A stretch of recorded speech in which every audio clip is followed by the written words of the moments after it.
Okay, I'm gonna 5, 4, 3, 2, 1. Give me a count. 5, 4, 3, 2, 1. Testing. You guys copy me and Ken.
This is Max's Models Tower calling New Zealand, Max's Models Tower calling Canada, Max's Models Tower calling America. Come in, over, Max's Models Tower calling the UK.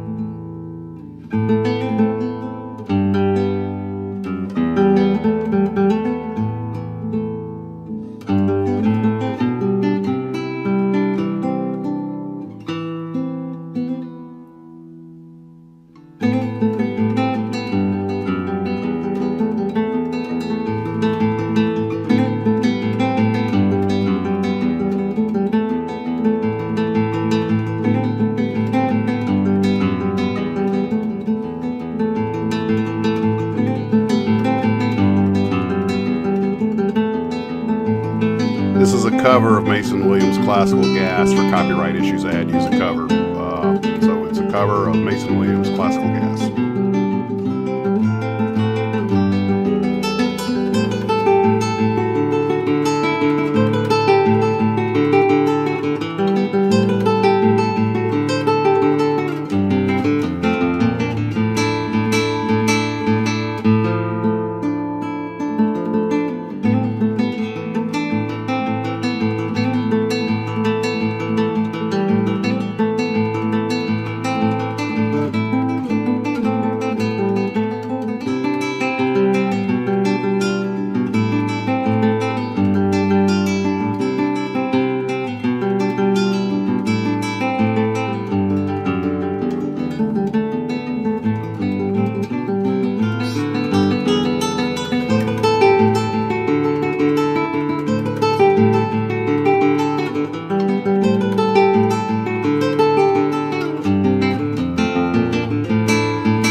microphones up, Ken. I'm going to be... We still got another 2 minutes.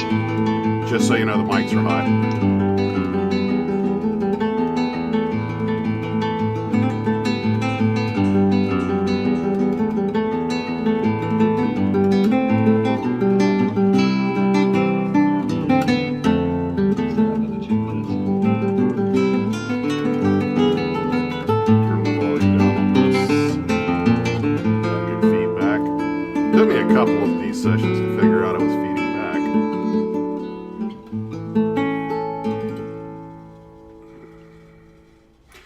we are less than T-minus 60 seconds in, counting. All tanks are pressurized. Power is internal.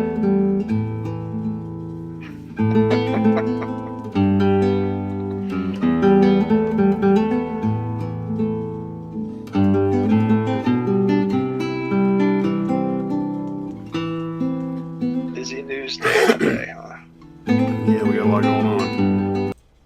All right, Ken, we're live. Hello, everybody, and welcome. And of course, as soon as I start talking, you got to take a sip of water. Started that about 3 seconds too soon. While he's coughing, hello, everybody. We have Ken weighing in, man to me, and we will probably be calling Steve later as I start getting lost in the weeds on the car stuff. A lot to talk about, a lot of good stuff, but of course, I never have as much material as I think I did, so once I get going, we'll probably wind up devolving to our usual street fight of knowledge and trivia on models and everything else that involves them. I had a thought recently. There are a lot of channels out there that I've been watching, getting great information from, some of which we're going to cover tonight. And they have a much bigger viewership than I do, but I realized, and that's not something I'm worried about, but I realized most of those channels specialize, and they're great sources of information, whereas this is more of a generic, whatever you want channel. Our motto is make it what you want it to be. Build anything, just build something. And I'm starting to get more information, less information from the internet and written sources, and more information from these other channels, some of which, like I say, we're going to talk about later tonight. So I just want to make sure that we kind of cover all the bases. I don't want anybody to feel left out. That's why I like to, even though the show may have a focus, tonight we're going to have a big focus on Cold War era fighters, the jets. And I wanted to, but I don't want to leave anybody out because we're going to be talking about cars and all this other stuff. And I really couldn't do this channel if I didn't have a lot of you guys out there as sources. Paul down in New Zealand and Steve's Model Mania and all of this keep me informed. Everybody's kind of got it's like crowdsourcing. Everybody's got their expertise. This is just sort of the nexus where we pull it together. If you guys have something that's like a pet project of yours that you wanted to talk about and you've got the information on it, send it to me and I'll either put a video together with it I can, or we can just talk about it on a live stream. And I realize we often wind up talking about stuff that's only tangentially related to models. Like we talk about model airplanes, the next thing we're actually talking about the real aircraft, but that makes sense because models are made the real thing. Well, here's the thing, is that models are we build the models we build because we have an interest in the real thing. And none of us are going to be able to go out and buy an F-106 and probably not a Ferrari Testarossa. So we build models of them. But we still have that reservoir of information we love to come out and share. And so, of course, we don't stick strictly to models. We often sail off, and we're going to be doing some of that tonight. But I like to use at least the artwork from models to kind of keep it in the general ballpark. So, with that, if I'm coughing a lot, as you guys know, I'm getting over COVID, and unfortunately, I spread it to my lovely wife who's nursed me almost completely back to health. And so now it's my turn. So there you go. And the cat's wondering why we're both ignoring her because apparently cats can get COVID and we don't want her to get sick. So there you go.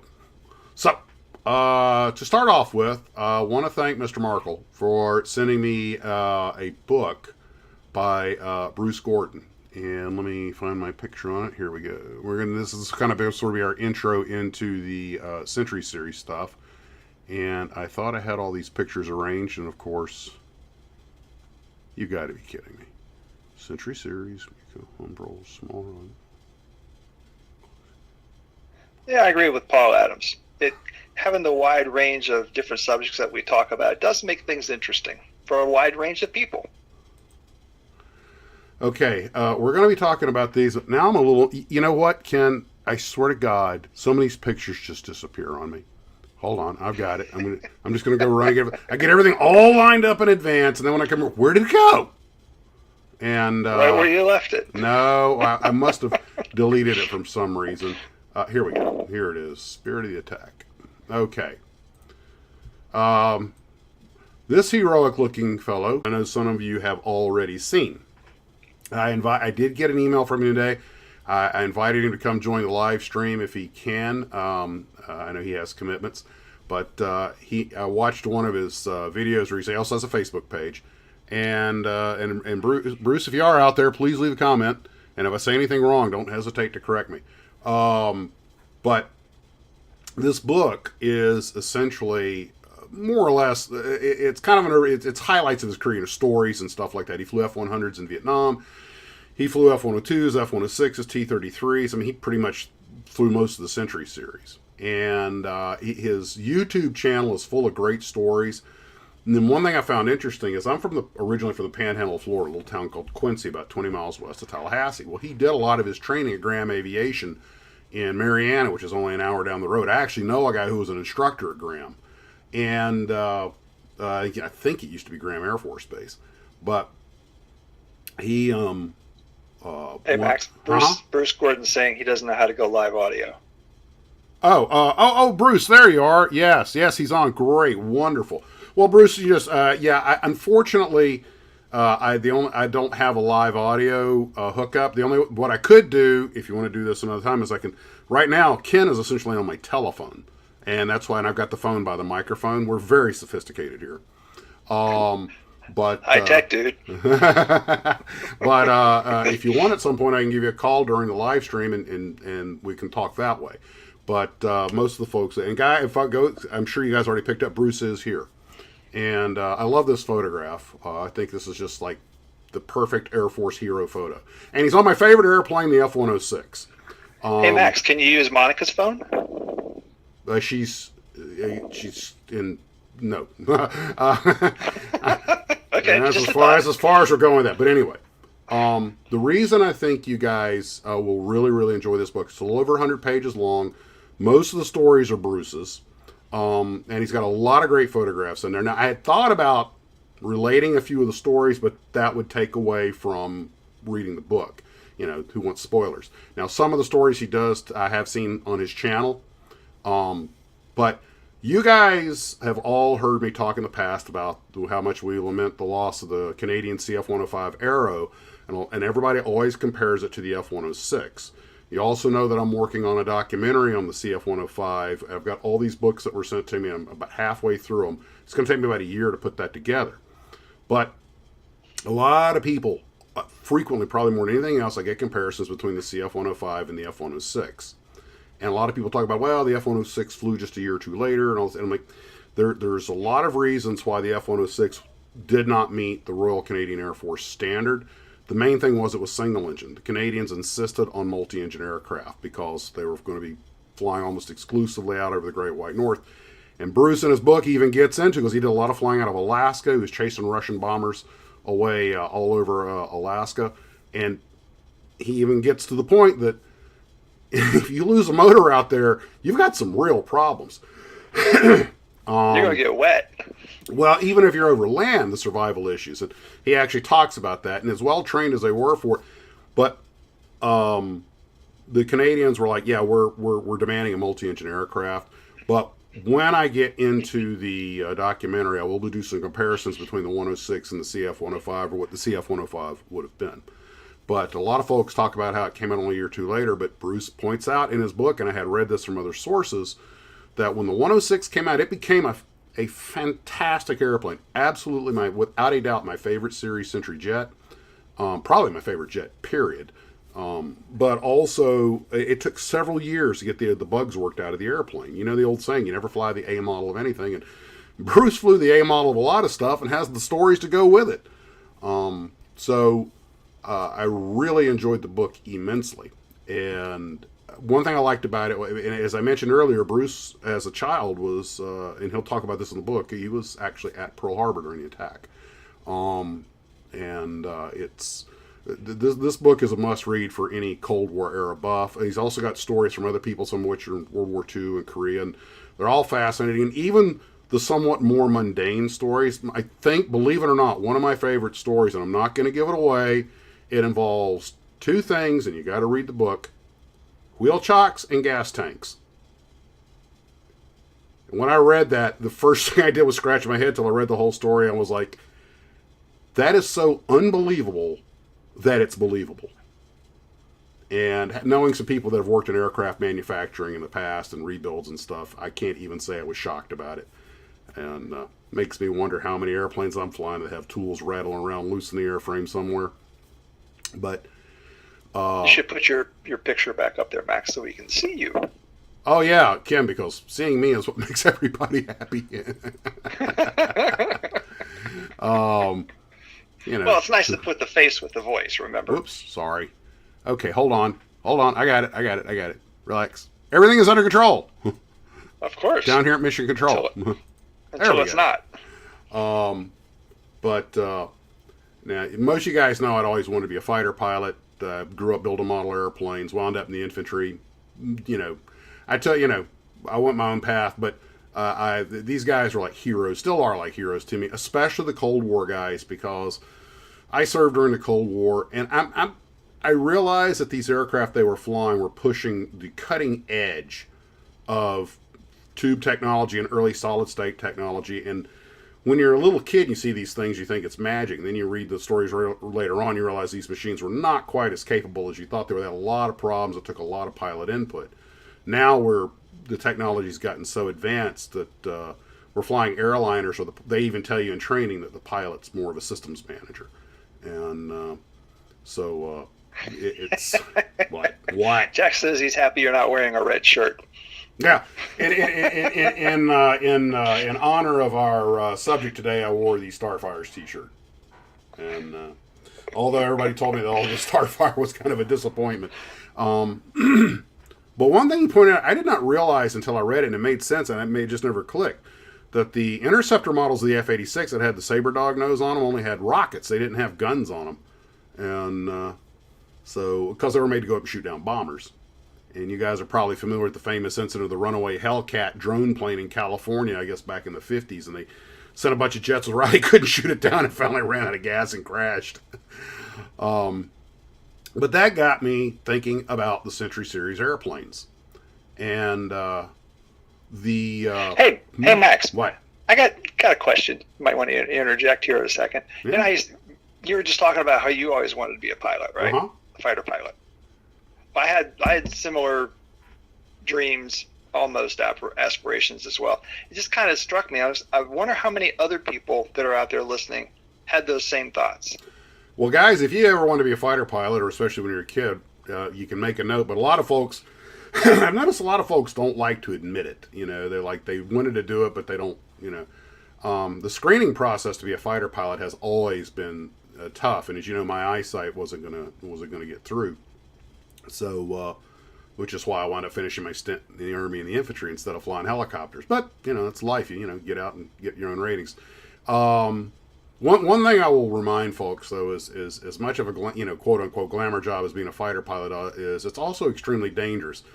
Bruce talks in his book about how many planes and pilots they lost in peacetime, never mind in training. So, it's... and I recently just had an exciting event in an airliner, and...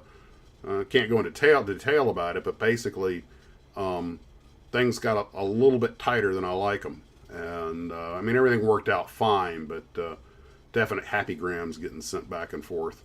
But even in modern aviation, you can find a little weather rolls in or something like that no one was expecting. The sky gets busy in a hurry, and all of a sudden you start running out of runways. And it reminds me of the old aviator's axiom. You do not want to run out of daylight, gasoline, and ideas at the same time. Fly rocket planes? Yeah. Darkwood had a death wish. Oh, Ken, I had it all worked out. When I was 11 years old, I was going to get a degree in aeronautical engineering, become a fighter pilot, become a test pilot, become an astronaut, and run the base on the moon. Okay? This is when I was 11 years old. You got to remember, Apollo just was the height of Apollo. It was like, I remember asking my brother, and he was sitting there going, "Well, the best thing to do is go to the Air Force Academy." Okay, I'll go to the Air Force Academy, like you do, when you're 11 years old. Then I went to high school and realized that algebra was hard, and I was like, "This is letters, not numbers. That's not math. That's Latin." And I've been watching some of these remarks going past here. It's interesting how many people have said that they wanted to be a pilot, of some aircraft or otherwise, but wasn't able to, and ended up working on the plane or in some other capacity in aviation. Yeah, well, so did I. And I eventually became a pilot through the civilian route. And you were there, Ken. You've been around for half my career. You've seen what I had to do to get where I'm at. So, I was there back in the beginning of the flight training days. Oh yeah, when I was still putting around a Cessna 150. Oh, you want to see something comical? Me and a student in a Cessna 150. I mean, we get in that everything. Me and somebody that had my size shut the door, so you could just hear that little airplane beg for mercy. I've seen that picture. Remember that time you showed up at Stone Mountain Airport when you flew up down to visit me the first time? Uh-huh. You put on a little bit of weight? Yes. Should I embarrass you? Ken, I'm beyond being embarrassed at this point. Anyway, he got out of the plane. He was a lot bigger than what I remember seeing him before. I said, holy cow, Max, with full fuel, you could overgross a 152. All by yourself. Yeah, it's time to call Steve. So anyway, he's a little bit more svelte now. Uh-huh. Well, one of the things you have to remember though is because I was on a hiring committee for our airline for a few years, and the old joke is that you know why the Navy issues double-breasted blue suits. No, why? So that the naval aviators won't have to change uniforms when they go to Delta. But the deal on that was that what people forget about military aviation, aside from we cover it in romance because it is really cool. But my brother was a navigator, and he made a good point one time. He goes, military aviation is hot, smelly, sweaty, and dangerous. And a friend of mine's wife's brother was killed in naval primary flight training. They were out in T-28s doing night traffic patterns, and I guess he coughed a motor. I don't know. Went in, and that was it. And those planes didn't have ejection seats. And how about that turboprop trainer we saw at St. Augustine Airport? You were talking about the guy in the back, and how happy he was and about being there, and how much stress the guy in the front was. Okay, neither one of them wanted to be in that plane. Yeah, Ken and I are at the St. Augustine Airport, and we're looking out on the ramp. Unfortunately, due to post 9/11 stuff, you can't go out like you could in the old days. But we're looking at the glass, and there's one of the Navy Texan 2 trainers, the turboprop. And the instructor's sitting in the back seat. And of course, they're wearing 3 layers of Nomex. And the instructor's back there with his helmet on. It's got a side throw-over canopy. And it's in the evening, so it's not a lot of hot direct sunlight, but it's still warm and muggy out. It's Florida. A little coastal breeze. But the student is doing his walk-around pre-flight. And I told Ken, I can smell the stress on that kid. He's sitting there doing his walk around with the instructor sitting in the cockpit just giving the watchful eye. And having been through many a check ride, and Bruce, you can back me up on this, and John, if you're out here, you can back me up on this. The stress of training is brutal. Being in the evaluated environment is tough. It's a lot like when you have your models judged at a contest. You're biting your nails, what's wrong with this? And you're always wondering, am I forgetting something? Am I missing something? Did I tighten that down all the way? And the guy in the back seat would probably rather be flying just about anything else. And the guy in the front seat would probably rather be just about anywhere else. And you could just, I swear it was palpable. You could smell the stress. Flight training is tough, especially in an airplane with a bubble canopy. Now, I understand that I think the Texan has pretty good air conditioner in it, but the engine wasn't running yet. So, Max is a little sensitive to the Florida heat in a bubble canopy. Yeah, God, melt me. But and that brings up the point. You guys, as much as we love these things, the F-100, which by the way, he also flew the F-100 before he flew the. Let's see, Bruce, it was the 102, then the 100 in Vietnam for 137 missions, and then back for the 106. But the of all these jets, the 2 that, as a pilot, always sort of seemed to terrify me are the 100 and the 104. Both of them had nasty reputations. There's that famous footage that we've probably all seen 100 times. They use it in movies all the time. The F-100 doing the saber dance and crashing and exploding. And I actually, Reg Fisher, who was, he's passed away now, he's an old F-16 pilot I knew who started back in the day. Reg was, I think he either knew that guy or he was in that squadron, but he was familiar with the acts. He told me about the saber dance and how it happened and all that. And but that was an airplane that apparently had a nasty reputation for being able to get away from you. And Bruce, correct me if I'm wrong, it was very unforgiving at low speed, especially takeoff and landing. And a go around wasn't like, you know, a lot of jets where you just cobbed the power and went. You had to do it right or it'd get away from you. And the 104 is legendary, you know, the missile with a man in it. I mean, apparently when the Germans got them, they, according to Mackie Steinhoff, they weren't doing the training properly. They were using them as lawn darts. The Italians, ironically, used the F-104 with a very good safety record, but everybody said they always flew in the middle of the performance envelope. They didn't push the edge, and they certainly didn't use them at low altitude. But those two airplanes always, and the F-101 Voodoo, according to books I've been reading on the Arrow, and I actually, while doing some research for the CF-105 Arrow, I wanted to get some information on the Voodoo. Apparently, it had a very nasty, unexpected nose pitch-up attitude that cost them a couple airplanes and a crew. They put a stick pusher in it for that. And evidently, they never quite ironed out what was wrong, and they were more than happy to sell them to the Canadians. And again, the Canadians bought it because it had two pilots, or two crew, and two engines, which they required. But that airplane apparently didn't leave too many lovers behind that were sad to see it go. So these Century Series airplanes were a handful. That's why the T-38s are so tricky to fly. They're that way on purpose, not by accident. And there's a big push to get rid of the T-38s, not only because they're getting old, but because they are, they just lost one recently out in, it was Columbus, Mississippi, I think, on approach to land, a Japanese student and an American instructor and back, and they're coming in on their approach, and apparently the instructor looked away for a second, and the student got it in an unrecoverable sink rate, and they're both gone. But a lot of people feel that you don't need an airplane that doesn't fly like a modern jet, doesn't fly like an F-35 or an F-22, so there's really no reason to keep training guys like that. And I guess the attitude was if you could survive flying the T-38, then you could survive a Century Series airplane. Well, an AT-6. Huh. I've been told that AT-6s were really tricky to fly, too. It was, yeah. Every airplane's got its dark secrets. The T-6 was designed to get you ready for hotter performing airplanes. One of my dad's best friends, John Cody, flew B-25s in the Second World War, and he was talking about how when he was in the BT-13, which only had a 450 on it and a fixed gear, and the instructor said, "Okay, we're going to go up to 4,000 feet. I want to show you something." He had him put it in landing configuration, flaps, the gear was welded down.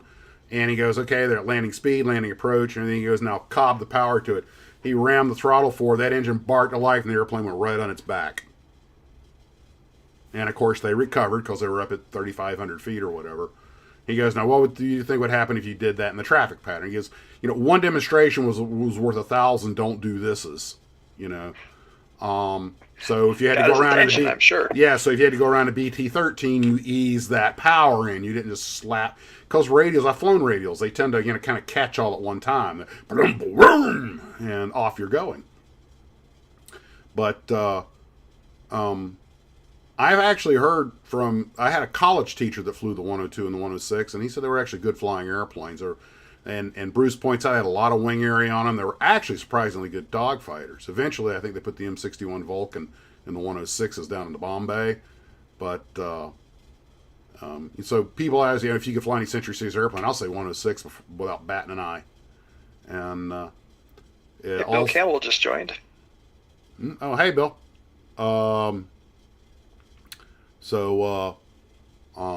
But the and reading Bruce's book is only it's fleshed out a lot of questions I had about some of the airplanes, and I want you to put yourself in this position, because you got to remember the 102 and the 106 were all weather interceptors. So, Bruce is based in places like Michigan, Alaska, and believe me, they have no shortage of bad weather. He's got quite a few bad weather stories in the book, and what surprised me was the lack of backup systems on the airplanes. I mean, one engine and a lot of one. If that's failed, you're on your battery. But you're blasting off at night in all kinds of crappy weather. You're completely dependent on the instruments. You're trying to fly the airplane with one hand, and you've got the F-106. You got that double stick, that double handle control stick, because at least the one on the left runs the radar, and you have to look for targets and engage weapon systems while flying a Mach 2 airplane, single pilot, and it's just, there's a lot going on in that cockpit, and that's why young men do it, because I wouldn't have that level of concentration. It's probably one reason I have so much respect for these guys, is I appreciate the complexity of what they were doing, and to be honest, by today's standards, somewhat rudimentary equipment they did it with, and a lot of this stuff was still vacuum tubes. And wasn't the 106 capable of being remotely flown? Yes, by the Sage system. I think maybe the 102 was also. That was all baked into the design. That was one of the big misunderstandings that the Canadian military seemed to have, or at least some of their political leaders back when they were talking about the CF-105, because it was going to use the Sage system also, the semi-automatic ground environment. And when it turned out they weren't going to use that system, they figured they didn't need the airplane. We don't have to have that system to fly the airplane. It's still an airplane. It still carries missiles.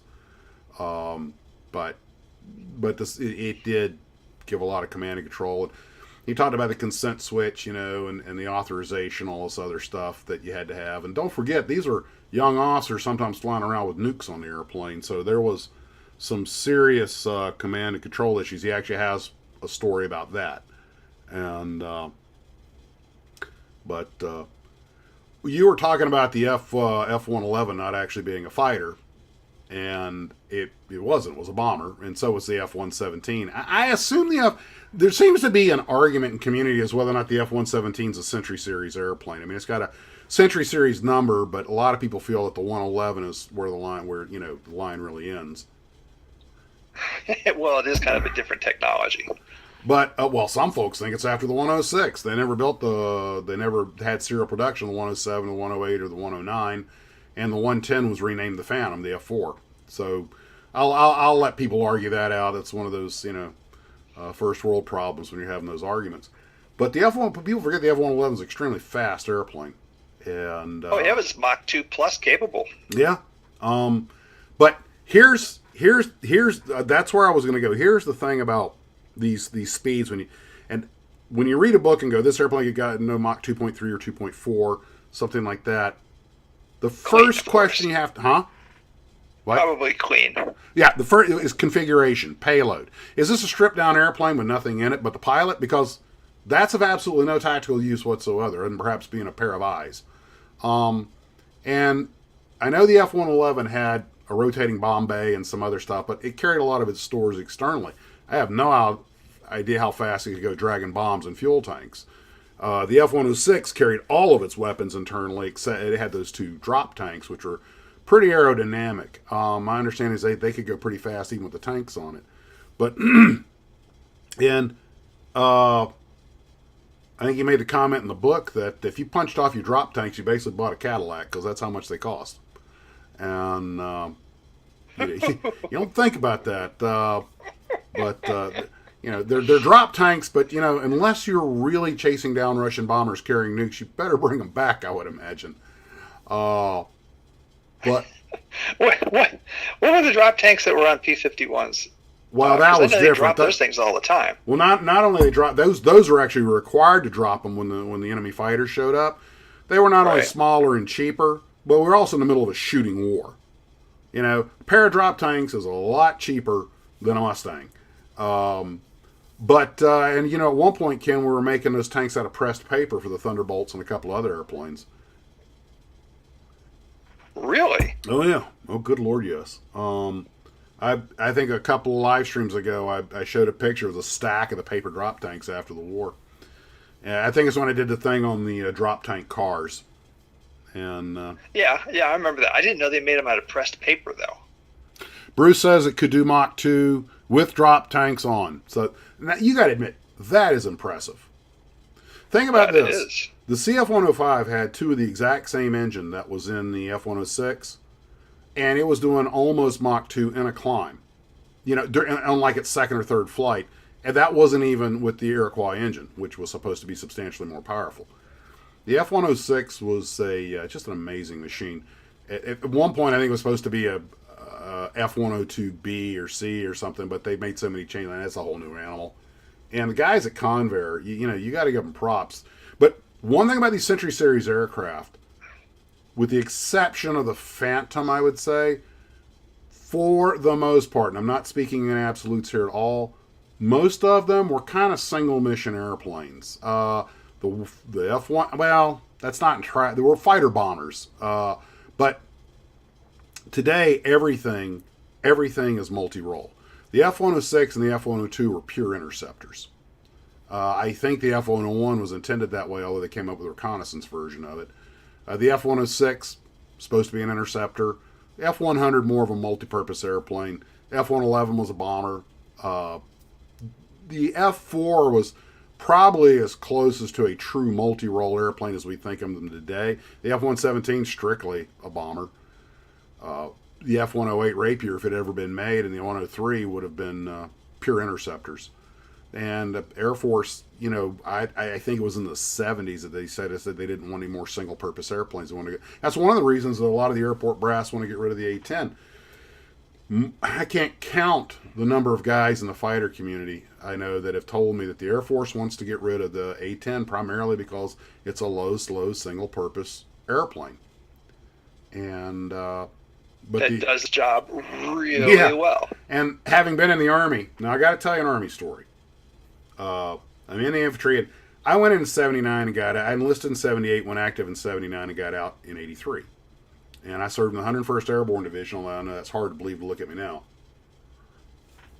You should dig out that picture when you were in the Army. Oh, it's up on the wall somewhere. Anyway, we're doing MOUNT, military operations and urban terrain.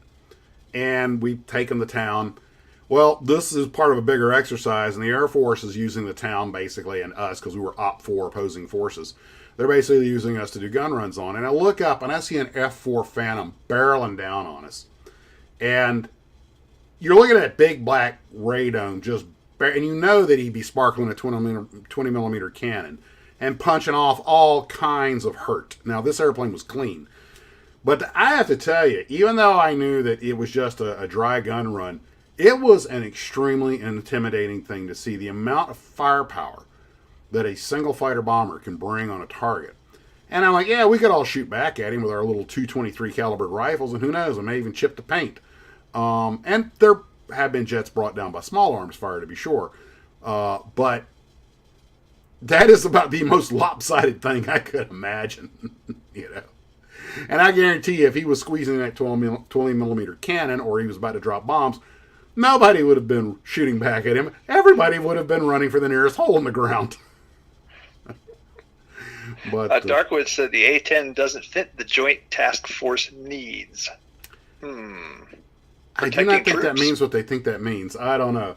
But all I know is that we'd go to Caliphate combined live fire exercise ranges. We watched the A-10s do their thing, and I'm like, I'm glad I'm behind that airplane and not in front of it. Oh, yeah. I saw a video one time of an A-10 attacking a clump of trees in Afghanistan that they thought there was a bunch of Taliban hiding in. And the A-10 made its pass and just destroyed it, and one guy went, holy crap. Yeah. But getting back to what we were talking about, though, is that these aircraft required an extremely capable pilot, and because there was just so much going on. Don't forget, on top of everything we just mentioned, they also had to fly formation. And I've only done a little bit of flying formation in light aircraft, and I mean, you just can't take your eye off the other guy. But it's, to me, I thought about getting a formation card, but to what end? I don't fly small aircraft anymore.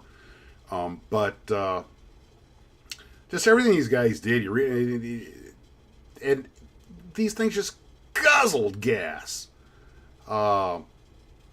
Which ones? All of them. Why do you think they all slung drop tanks and they're always hitting tankers? And not to mention, like in the F-100, you're trying to trace that freaking drogue around. the I don't know. They just, and you got to remember something else. A lot of these guys didn't actually have that much actual flying time. I mean, they were trained in a sink or swim system. You go through training, you learn at our pace. If you don't, we cut you loose. And something a lot of people don't realize, and Bruce touched on this in the book, is the military flying school. In fact, a lot of their schools, but especially something that speaks of flying school, is a bit of an accordion. What they'll let slide and what they won't let slide largely depends on how many pilots they need coming out the other end of the pipeline. And the last thing you want to hear when you're in flight training is, "Hey, guess what? You know, they contracted the number of seats."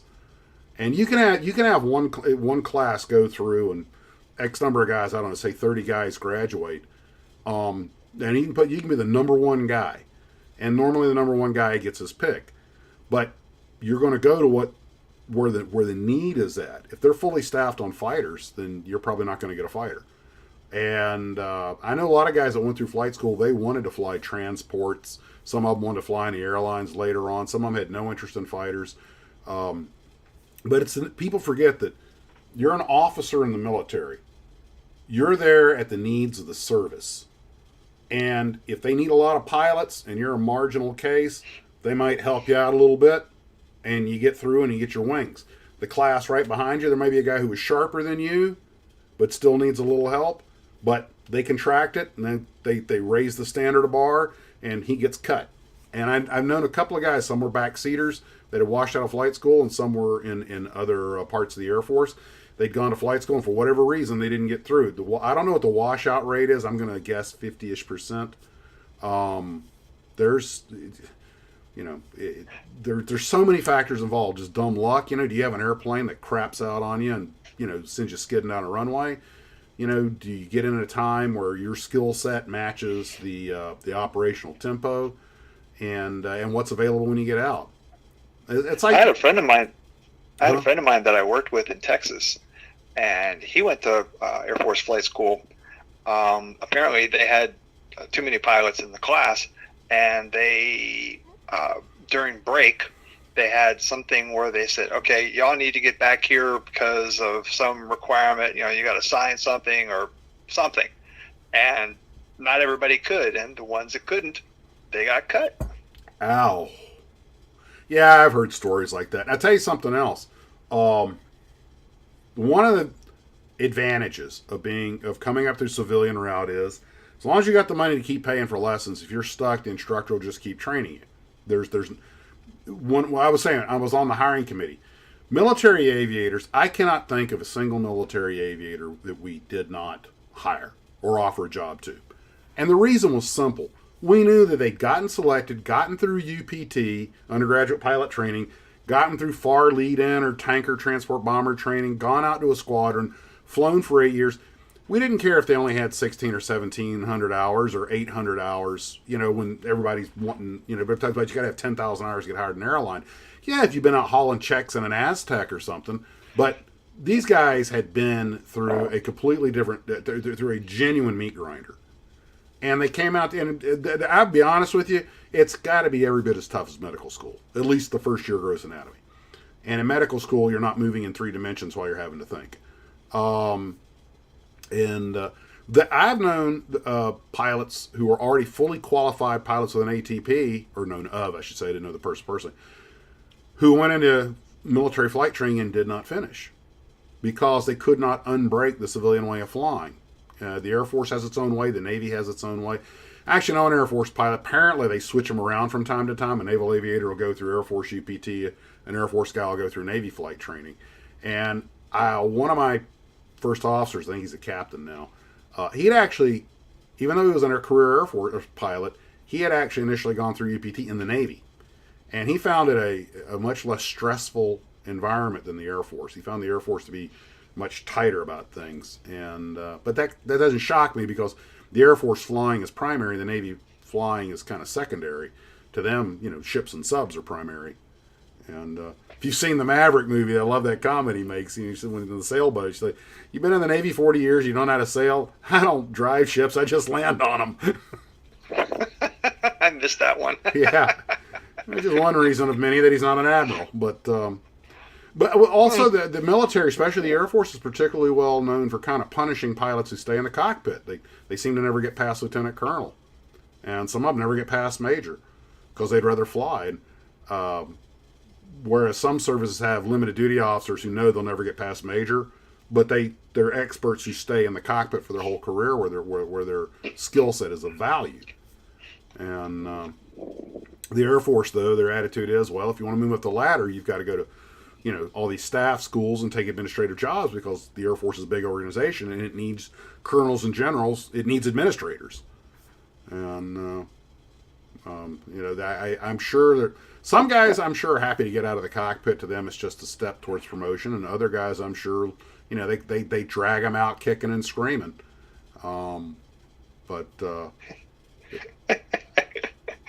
Pops 51 said, try electrical engineering. Talk about stress. Learning to fly was much easier. I can believe it. The extent of Ken has tried to explain wattage and voltage to me about every 3 months. I ask him to explain it, and he does in terms that I can understand. But given my sieve of a memory, about 3 weeks later, I'm like, watt, volt, same thing. What's a volt? But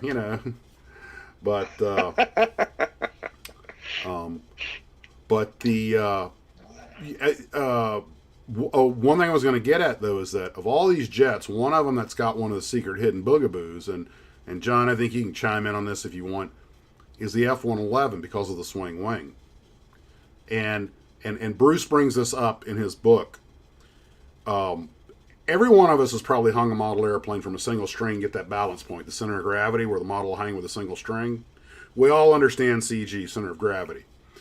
Well, as that airplane, you'll notice, especially in general aviation aircraft, you always notice that the wing is right under or above the cockpit and the fuel tank's in the wing. Most of them. The reason is simple. As much gas as you burn, your center of gravity doesn't change. So, military aircraft don't have that option. And in slower airplanes, this is not what I'm about to talk about. It's not a big deal. But when you get moving fast, the center of pressure, your center of lift over the top of the wing starts moving back, so the nose gets heavier. And swept wing aircraft, it's a little more noticeable. But the F-111's got a swinging wing. So you've got one center of gravity and the wing is out, and a different one the wing is in. And I know after talking to Mike Mullane that was one of the things that contributed to his forced ejection out at Eglin. There was a miscalculation, and when they put the wing out to land, the plane went completely out of control. So that's just one more wonderful piece of information that's got to roll through a guy's head, while he's flying in combat, coming back probably low on fuel, half shot up, and everything else. It's a lot to be asked, and these airplanes are especially these Century Series aircraft, were completely unforgiving of any neglect or inability. And although my understanding is the 106, depending on who you ask, was probably one of the nicest handling of them. And I think a lot of guys were really surprised at how tight that thing could turn. He had that big Delta wing out there. And, well, you think about it, the French, the Mirages, they still make the Delta wings today. And when an F-111 has its wings swept back all the way, it looks like a Delta wing. So does an F-14. I love Deltas. I think they're awesome. And the F-111? Yeah, I said the F-111 and the F-14. You did? Okay, yeah. Sorry, I missed that. But you could park an F-106 on the set of Star Wars, and it would look like it belonged there. I just think it's an awesome airplane. A little side trip here. William Kirchmeyer says he was steaming boilers at 1,275 psi. What in the world were you doing with that kind of pressure? Holy cow! Oh, by the way, one quick note. Go out on YouTube at some point, and there's plenty of video out there from William Tell and all these others that show an F-106 or an F-102 firing its missiles. Watch how fast those doors come up and that trapeze drops, that missile fires, and everything closes back up. That's all done pneumatically. It always, and I built probably more F-106s than any other jet. By the way, the Revell kit, which is I think might have actually been the original Monogram kit's a really good one, by the way. A lot of detail. Actually got pictures of it in Fine Scale Modeler magazine, or excuse me, on the website. But The Air Defense Command used that thing for 29 years. You don't stay in service that long without having something to offer. But they were, I think it was the Jersey Air Guard, retired the last one from combat, and then combat duty, and then few of them were used for test afterwards. And one of my friends at work who flew F-15 Eagles for his career, has his 3,000 hour pin, said he'd shot a couple of them down as drones, and I don't think we can talk anymore. He shot what down? He shot down 2 QF-106s. Oh, that's sacrilege. I tell you, I said, I don't think I'm your friend anymore. There was an incident at Tyndall in one of those things. It was a QF-106. It was a retired Air Force, and I'll bet you Bruce knows the story I'm talking about. It was a QF-106, but they could be flown with or without a person in them. Okay, and this one was a manned mission, so I'm not sure what the mission. But when the guy landed, I forget if the gear broke or whatever, so he cobbed, or it might have gone. I think the plane was old; it might have gone through the wing, but. The guy who was flying it was a retired Air Force pilot, and I think he'd flown the things forever, so he knew what he's doing. So as soon as he felt it go, he cobbed the power to it and got it back in the air. And I think he had to take it out over the Gulf and eject. But everybody was real impressed that he was able to make it fly again. They even recognized what was happening fast enough. But unfortunately, these things do not age well.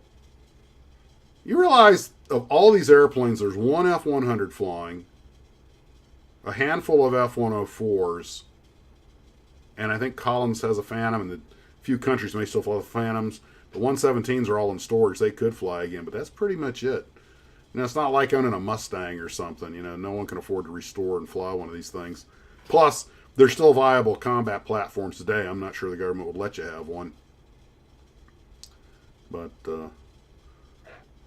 Wendell brought up an interesting point. He said the faster a P-51 goes, it wants to pitch up. Oh. Remember the Galloping Ghost when it lost its trim tab? It went straight over. Yeah. They estimate he took over 70 Gs when that happened. 17. 70.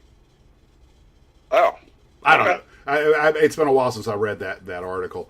I thought they said that the guy pulled 70 Gs. Maybe it was 17, but it was like when it went up. The photograph actually showed his head down the cockpit. They were like, yeah, that was G pressure. There's no way he could deal with 7-0 would have ripped their wings off. Yeah, it was probably 17. But the point is, he went into instant blackout, G-lock. Oh, yeah, definitely. But anyway, as far as the Century Series aircraft go for model building, one of the things that makes them great is there is no end of paint schemes and weapons loadouts and versions of the aircraft. I mean, most of these airplanes have at least 5 or 6 versions of them. You got, your Southeast Asia paint scheme. You've got your European paint schemes, your Air Superiority Command, your old Cold War shiny silver. It would take you probably 10, 100. It'd take you about 600 models to paint every paint scheme on all these airplanes. Heck, it'd take you 100 models just to do the different eras. And Bill Paul says there's a reason why only governments fly these jets. Yeah. But a lot of people think the 107, that Ultra Sabre, was one of the should have been airplanes. I think the F-108 Rapier, although it's just an awesome idea, was just too far ahead. It's basically a manned Beaumark, which frankly would have worked better than Beaumark. And by the way, speaking of Beaumark, Bruce was the first guy to shoot down a Beaumark. Really? Yeah, they became drones, and he's got a really good story about that. And I would love to hear that. Well, by the book. Or maybe we could just let him call up and we could talk to him. Well, he actually talks about it in one of his videos, and but that was one hell of an intercept. And at what phase of the flight did he catch it on its glide down? No. He another thing was doing Mach when he hit it, and he was doing Mach also. It was a head on, and he got it with heat seeker. They wanted to see if they could do it, and which I honestly, when I started reading the story, I was like, "Oh, this is going to be a miss," and because I do know that there was a Firebee drone back in, and this would have been around early '60s. Ryan Aircraft was primarily making drones. They had, God, they must have had 100 versions of Firebee drone, and they a lot of people were wondering if drones could be used, if they could get in and out of enemy territory without getting shot down. So they sent a drone out, and they dolled it up, made it stealthy. But they sent, it was 4, 5, or 6 F-106s after it, and they all shot their missiles at it, and none of them could get it to connect. The heat source was too small for the heat seekers, and the way they cleaned the airplane up, they weren't getting a good radar lock on it, and they didn't have a gun. And so Bruce Gordon said it was a 2,000 knot closing on the front attack. Holy cow! That's right, gentlemen. Bow marks, smoke them if you got them. Holy cow! 2,000 knots. Wow. I mean, that's got to. What was the window to pull the trigger on that? About 4 seconds. I mean, I realize we're dealing in miles here, but that clips by really quick. And I'm impressed that the hardware, the Arrow, was up to the tech. Because if I'm not mistaken, that missile was not made, because it was a head-on shot. That missile was not really made for that. Maybe the airplane, maybe the bow mark was just generating enough heat. It found something against the cold sky. But there had to be a lot of people shaking hands and over that. Wow. So he did that in a 106? Yeah, I believe it was in the 106. Okay, so that was the same time frame. Yep, but remember, the bow mark was the size of a real airplane. That little Firebee they were chasing was small one, yeah. Yeah, but still the size of a fighter, or an incoming cruise missile, nuclear cruise missile. Yeah. But the Firebee they chased down was much smaller and had a very small signature on heat and radar. At least that's when I got my master's degree in aerospace science. That was when we were talking about drones. Did the history of them. I had to cover that incident. And now a modern missile, I'm sure, would have popped it without any trouble. But we're talking about, it might have been the late 50s. It could have been there. It might have been the late 50s. But yeah, it wasn't that more or less that ballpark. And but hey, what can I say? They didn't have Bruce flying. Bruce said he shot down Firebees with the F-106. Yeah. The one that they were talking about was one that was made specifically, that Ryan had made specifically as like a stealthy reconnaissance drone. It was not a standard target Firebee at all. That I'm sure they'd have blasted out of the sky without any trouble. And it's been so long since I read the report, but they put all kind of heat diffusers on it, so it would have to fool the heat seekers. And I'm not sure what they'd done to the airframe to make it harder for the radar to spot it. And but it slipped through. And if I remember correctly, they had trouble even finding it. But did Bruce say in his story how many other people tried to shoot down the bow mark? Well, he said that some other people had done it, but he was the first, and I think he was the only one to get it on a head-on shot. But no, he didn't go that, because these are more personal war stories. It's but I'm sure there was a Russian submarine out there somewhere watching what they were up to, or if not, they were slacking. But being able to do that kind of stuff is not only important from the point of view of, hey, can our hardware do this? It's also very important because the bad guys are taking note. And it's one more thing to give them pause, when pause is what they should have. Bruce said he was the first one to shoot one down. Yeah. And he may have been the only one to get it on he may have been the only one to get it on a face shot. I'm not sure, on a head-on pass. But that's your Air Force. What is the old saying? Sleep tight, your Air Force is awake. And we can thank gentlemen like that for a well-earned hero pose for, keeping us safe and sound so we could grow up to be Cold War warriors ourselves. And Bruce, we thank you and applaud your service, sir. Bruce just said F-104s tried on the same one before me and missed. Hey, see, they didn't have that big honking F-106 radar. That airplane is, that'll be my favorite airplane forever.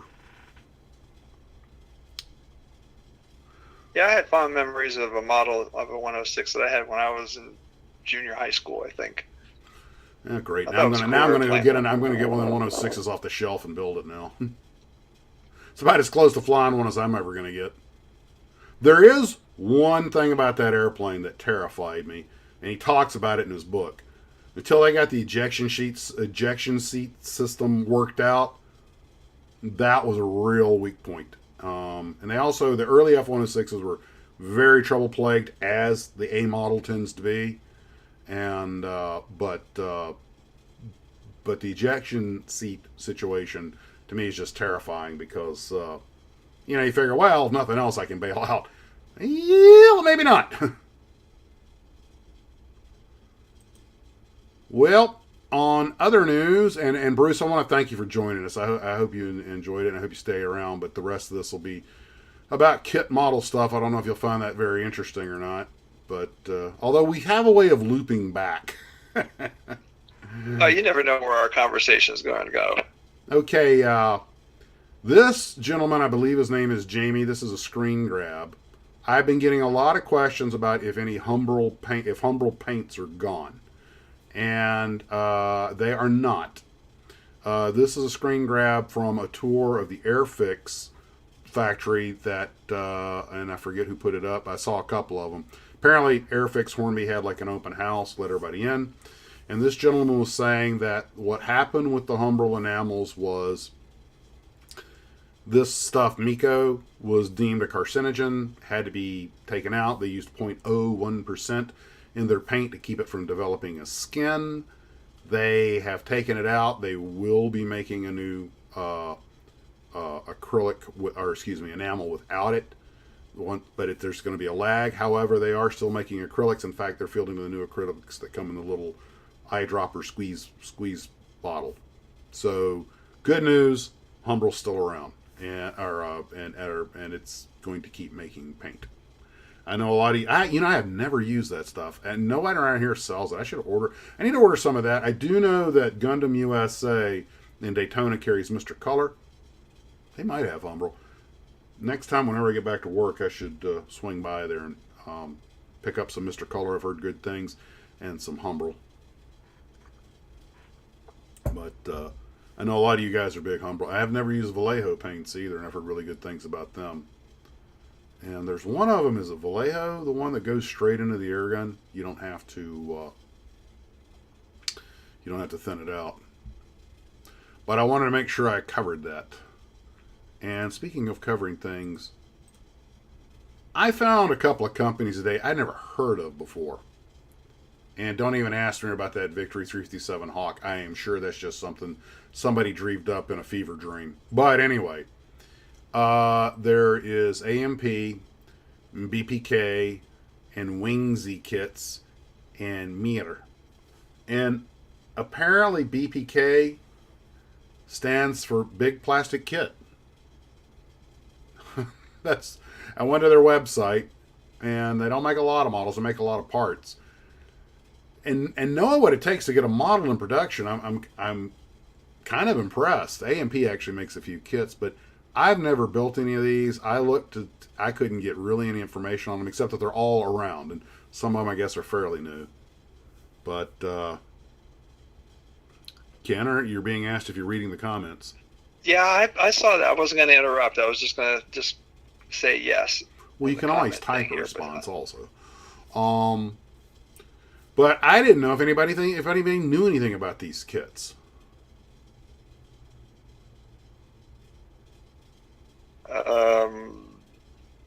I've never seen them.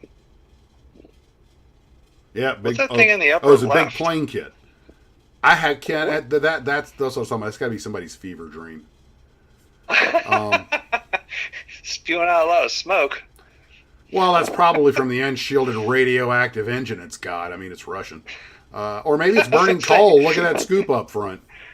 I mean, that looks like something out of small one. I can't decide if that looks like something out of Star Wars or just a good old fashioned acid trip. It's like they took a Lockheed Orion, put an Edsel Buick style grill on it, and the top came off of one of those old scenic trains. I don't know what I think about that. It's like the painting of Kramer. It's hideous, but I can't turn away.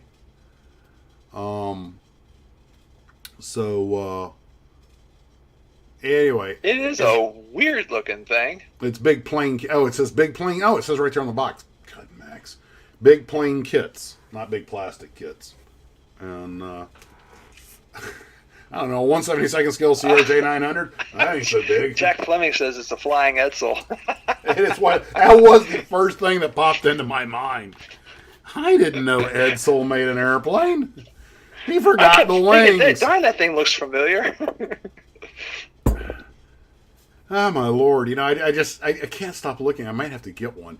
And I have no idea why. But whatever it is, Godzilla's going to eat it. You knew Godzilla was going to make it into the live stream. Sky Captain, the world of tomorrow. Anyway, I just didn't know if any of you guys had built any of these things or were familiar with them. That one on the left, the lower left from Wingsy, it's a Japanese Sonya light bomber. And I don't know, you know, from what I can see in the picture, it looked like a good kit. I have no idea about that Mir Kalinin K7. You know, that was a real airplane. And it also looks like a fever dream. Really? Mm-hmm. Tail eventually fell off of it from vibration, if I remember correctly.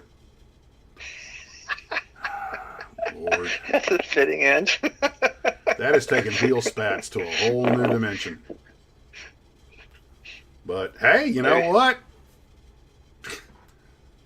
I mean, technically it's a flying wing that they just had to put a twin boom tail on, but, you know. Well, I guess if you're an aviation engineer living in Russia, you've got to justify your existence somehow, so you're coming up with anything that looks like it might work. I'm just wondering how much heroin was involved in the design of that airplane. Anyway, by the way, guys, Ken, should I tell them about what I got in mind? The project I'm considering working on? The script? Yeah, sure. Go ahead. Well, maybe I should keep it to myself. Oh, there's my brother Steven. Let me see if I can answer him without hanging up on you. All right. Maybe you can three-way us. Put Ken on hold, end call with Ken. I'll put you on hold. Hey. Hey. You watching live stream? Yes. In fact, there's an echo in my house. I looked at this and I went, oh, that's the one that fell off when the crash when the tail fell off, and from the vibration. And then I hear my brother go, oh, that's when the crash when the tail fell off from the vibration. It is that echo that caused the vibration through time and space and dropped the tail. Yeah, by the by, I never told you about that time. I probably shouldn't say this. When I was in the Air Force, when I was on the Starlift, we had to make an emergency divert due to an engine problem into, I think it was Alberta, Canada. You invaded Canada? Huh? You invaded Canada? Yeah, well, we landed in this really remote airfield, and I saw like 24 fighters I had never seen before. They looked like a Hustler and a Delta Dart had a kid. Very funny. Go ahead. The Canadian Area 51. It's all true. They called it Operation Broken Arrow. I do believe the comment section is about to light up because you just verbalized every Canadian aviation buff's wet dream. We were sworn to secrecy. My bad. Hey, as recently as 10 years ago, there was a push to restart the program with the Arrow 2. Oh, yes, by the way, crazy thought. I was watching a couple of your past videos, and I noticed a rather prominent representation of a phaser you noted was in your possession, which is technically correct. Yes, in fact, I can't reach it because I got the backing up here, but it's like 3 feet away from me. I'm keeping it safe for you, not to worry. Oh, I know.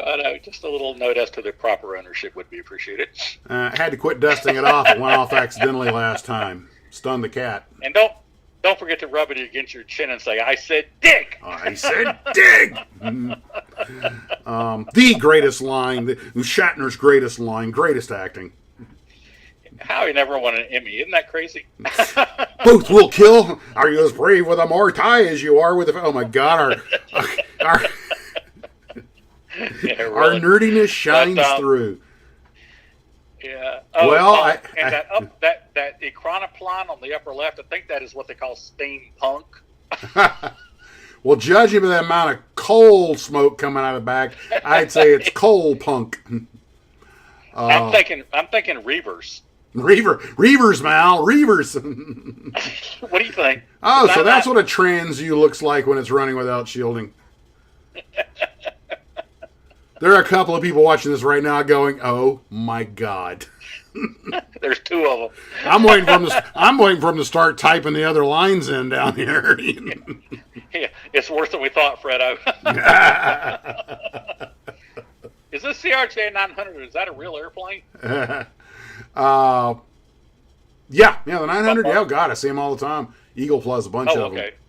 I didn't know. American what is Eagle. that passengers like 100 or 90? Or 90. The CRJ. I flew the 200 that had 50. Then you got the CRJ 70 that has 70, and the 700. Then the CRJ 900 that can have 90. Depends on if you have a first class. Okay. What happened for the days when flying was a gentleman's pursuit?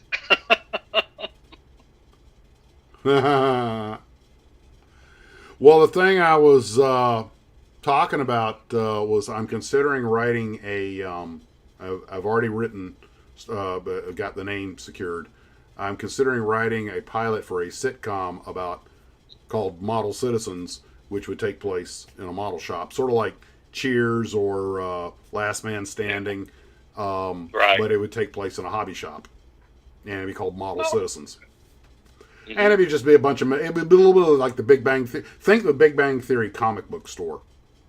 Mm-hmm. And, heck, maybe we get the actor who played Stewart to be in it, That way you could actually make it a follow-on to the Big Bang Theory. Hey, I just had that thought. Got to add that to the treatment. I can't say anything else about it because I don't want anybody else to steal the idea. A lot of starving writers out there. But... Actually, you know what? You're a lawyer. You'd know this. Now that I've talked about it on air as time date stamp, that would count as, would you call it? Previous creation or something like that? Well, a copyright is defined as an original work of authorship fixed in a tangible medium of expression. Which this is fixed. It'll be recorded, saved forever. And you automatically get a copyright. You don't have to register it. It's automatic. It's by operation of law. Model Citizens is now copyrighted. And well, I don't know if it is or not, but that's generally what the definition is. Well, I haven't told you about my brilliant narrative, which this will make a record of it in case it gets pirated for a comic strip character. Okay. She doesn't want me to tell you about it. Oh, it's not that kind of character. This is a family show. No. This is totally family. I'll tell you about it sometime when you're not on the internet. Interweb. Okay. No, it's just an idea for a sort of a superhero. Okay, now you're scaring me. I've watched The Boys. He'd be a cross between Ben Grimm and Fraser Crane. Okay. Well, I'm going to go back to talking about models. Yeah. But no, it would be very G-rated. Okay. But anyway, yeah, I've been enjoying watching the show here. All right. Well, we'll get back to it, and I will talk at you later. Bomb arcs and everything else. Yeah. Bomb arc. Want to give you a ring. It's a bomb Right. that flies. I used to think it was called bomb arc because it was a bomb that flew an arc. All right. I'll talk at you later. With a big old nuke, well, back in the day, it was like that second Austin Powers nukes out the wazoo. Can't we use just one? Just one. All right. Take care. Bye-bye. Bye-bye. Okay, resume call. Can you there? Hello? Yep. Yes, Okay. I'm still here. Can't All right. get rid of me. Can't get rid of me that easy. Turn your volume down. Okay, back to models. All I'm right. working on it.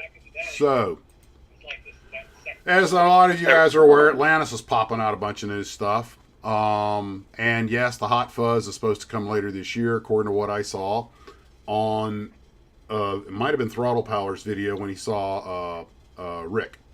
And over there at the IPMS. And pretty cool stuff. But the Jungle Gym is a 1/16 funny car. And there might be some other stuff that's coming out, which is my cue to give Steve a call. I wonder if I can call him and not hang up on you.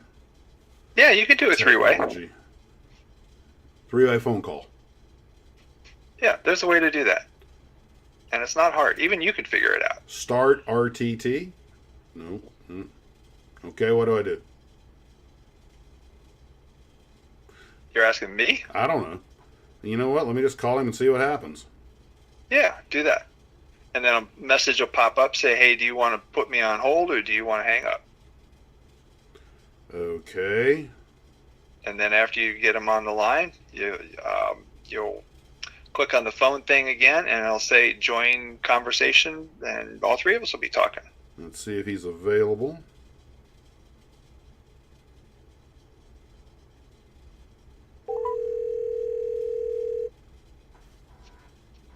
This is like watching the War Room from Doctor Strange. Mein President! A moment, please!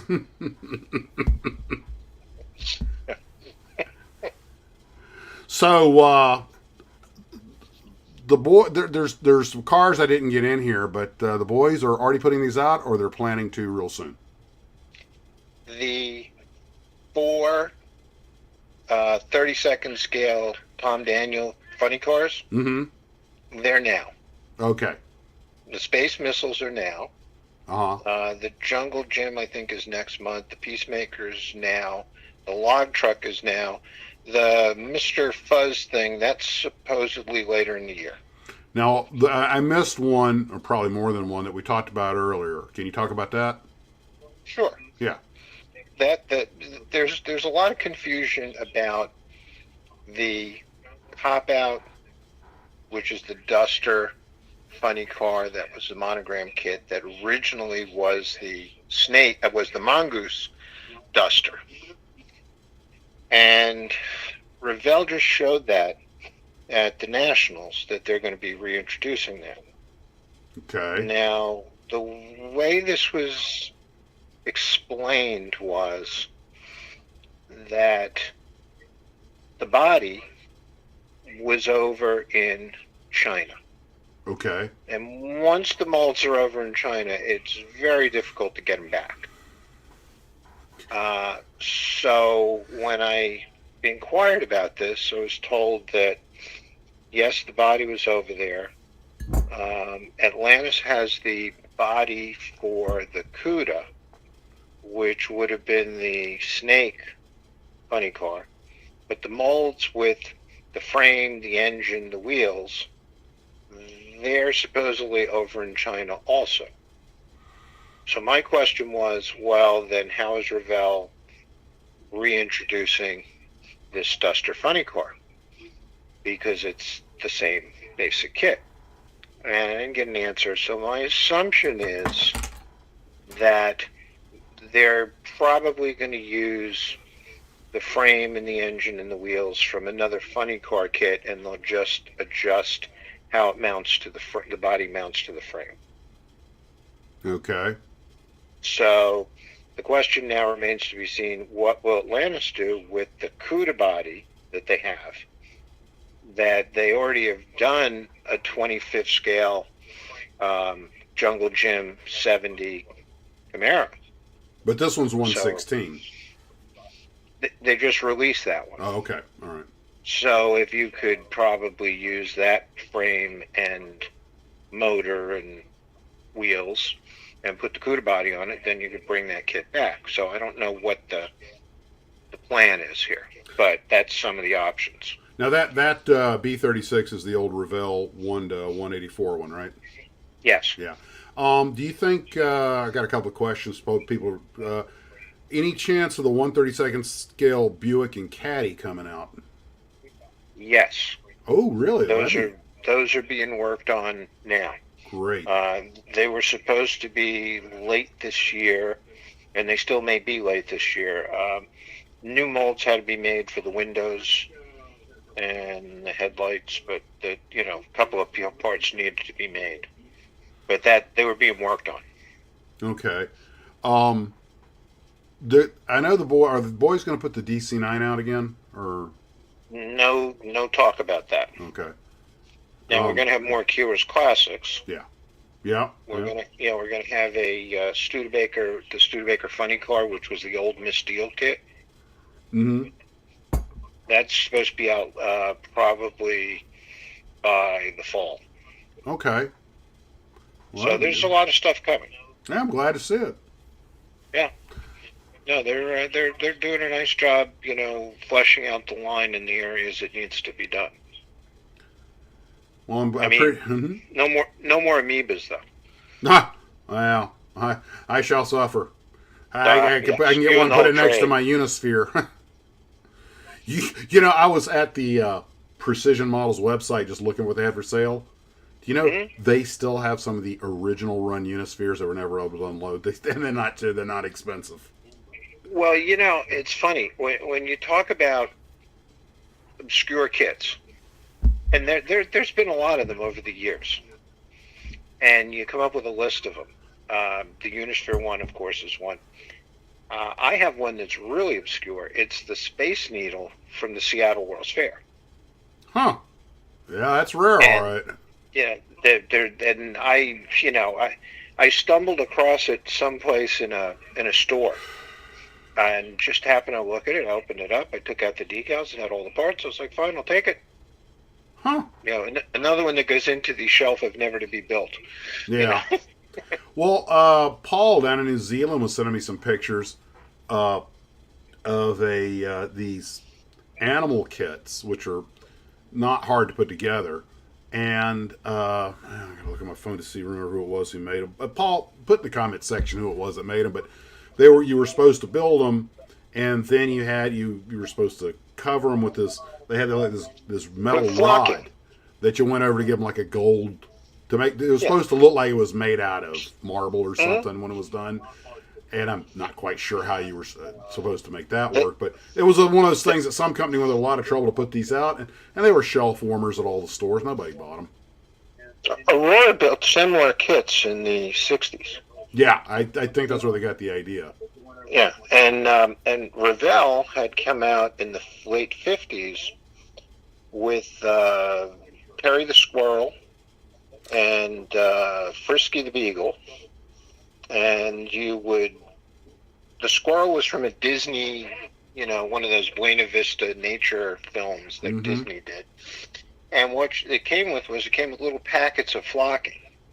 Yeah. And you put it together, and you were supposed to cover it with like Elmer's glue and sprinkle this on. Well, they stuck to everything except the flocking. So, he said it was a bronze finish. That was it. And, that's the one that's Revell. Oh, it was IT. Aurora came out with that. It was ITC. It was their Marvel metal. Okay, it was ITC.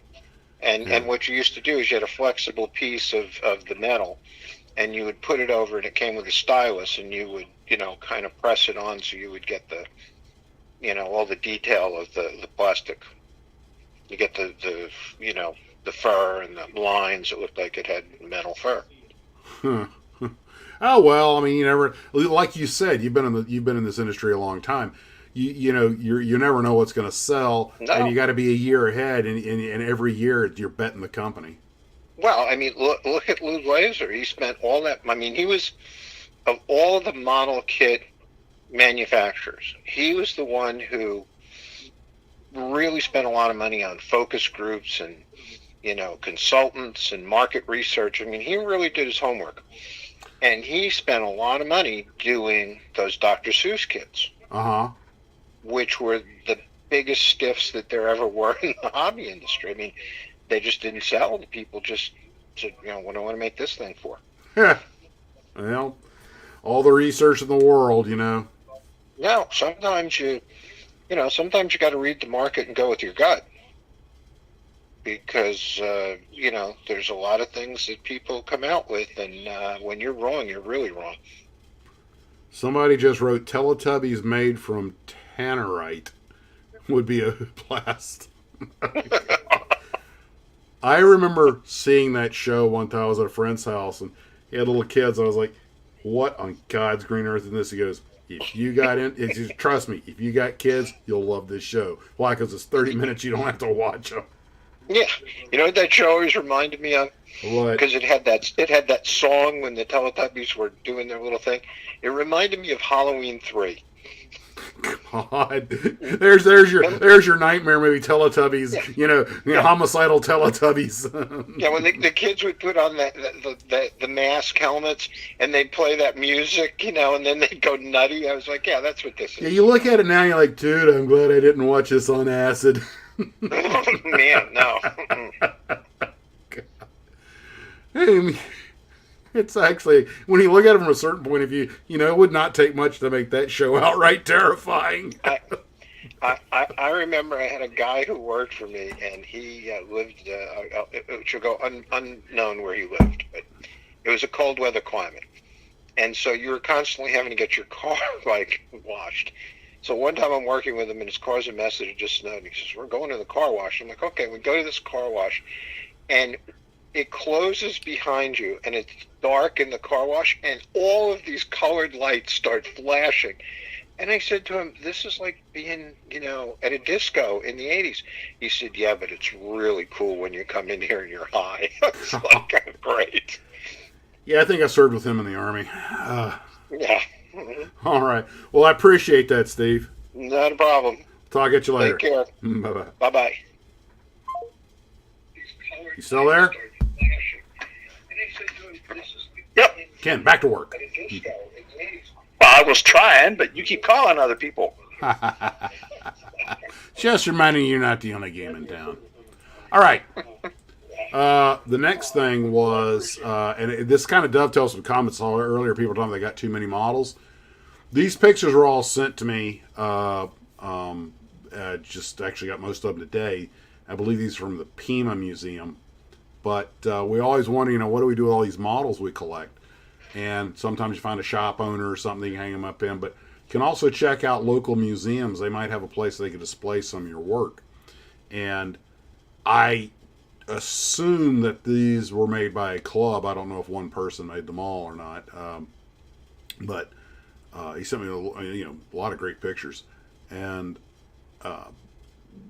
one of the problems a lot of us are running into is, hey, okay, we're getting so many models. What do we do with them all? And I am going to probably go check out the local military museum. That's the one that has the tank thing every year. They bring the guys up from, I think it's the land, that have the two Shermans, the Hellcat, the Priest, the 155 Long Tom, a couple other vehicles.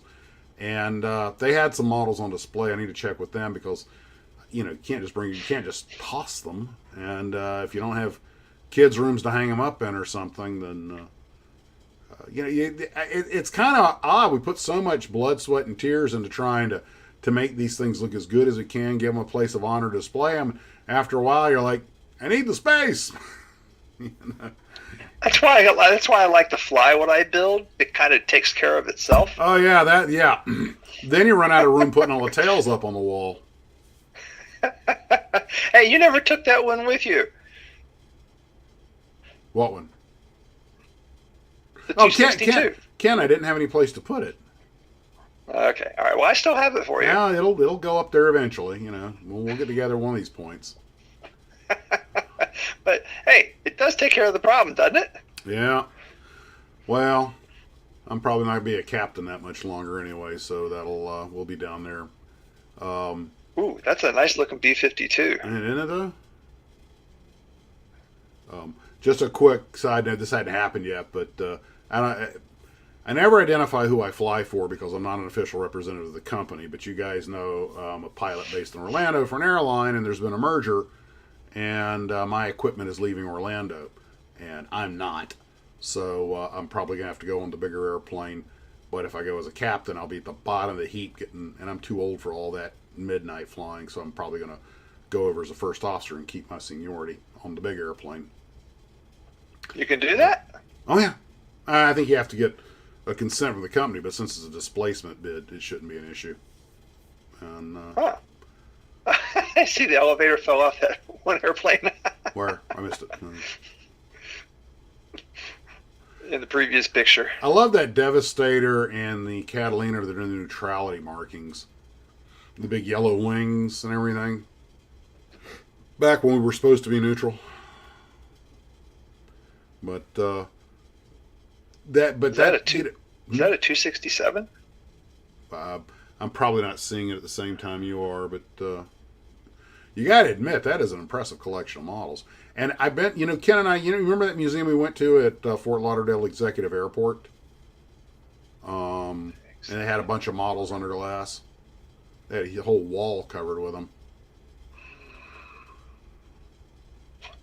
You remember the museum we went to at Fort Lauderdale? It was the same day we went to Trans Am of Florida. I remember that. We went to that little museum that was in a hangar, Wings Museum or something. It's where they had the A-26 painted up in the Cuban Air Force FAL markings, and the center had all the pilots that were killed during Is that the one that had the Catalina outside? Yeah, that was it. It had the PBY, it had the modified rudder on it. It was a PBY 5. It wasn't a Cans. It wasn't a PN10. It wasn't the late model. It had the regular short tail, but they had an oversized square rudder on it, which made it look different than the World War II model. But I guess the rudder on the World War II model must have been a little small because that's the one thing that was changed in all subsequent ones. Yeah, I remember that place. That Remember was all the models they really had? interesting. They even had an F-14 on display. Yeah, they had an F-14. They kind of wedged it in the corner. That was kind of the centerpiece of their thing, though. But they had an entire wall covered with glass cases with models like this on display.